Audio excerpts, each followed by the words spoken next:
எல்லாருக்கும் வணக்கம். இது மாதிரி தொட்டுக்கிறதுக்கு கத்திரிக்காய் எப்படி செய்யறதுன்னு பார்க்கலாம். கத்திரிக்காயை இது மாதிரி இந்த கோம்புகிட்ட இருக்கிற தோல்லாம் அறுத்துட்டு பாதி கோம்போட கட் பண்ணி எடுத்து வச்சுக்கணும். இது மாதிரி பொடியாக காய் நறுக்கி போட்டுக்கணும். கத்திரிக்காய் எப்பவுமே தண்ணியில் தான் நறுக்கி போடணும், இல்லைன்னா காரில் அடிக்கும், கசப்பு வரும். கடுகு பொரிஞ்ச உடனே கருவேப்பிலை, வரமிளகாய் போட்டுக்கலாம். தண்ணியில் அறுத்து போட்ட கத்திரிக்காயும் போட்டுக்கலாம்.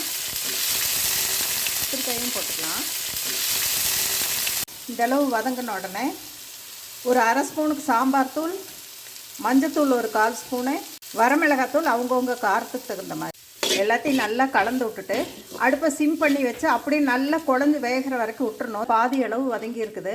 இப்படியே சிம்மில் வச்சு இன்னொரு 5 நிமிஷத்துக்கு மேலே வதக்கிட்டே இருக்கணும். சாதத்தில் பிசைஞ்சு சாப்பிட்றது கடவு சாதத்துக்கு எல்லாத்துக்கும் ரொம்ப ரொம்ப சூப்பராக இருக்கும். அதிகமாக எண்ணெய் போட்டால் இன்னும் குழஞ்ச காய் நல்லா வரும்.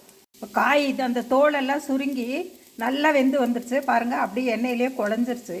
கத்திரிக்காய் வதக்கல் ரெடி. வணக்கம்.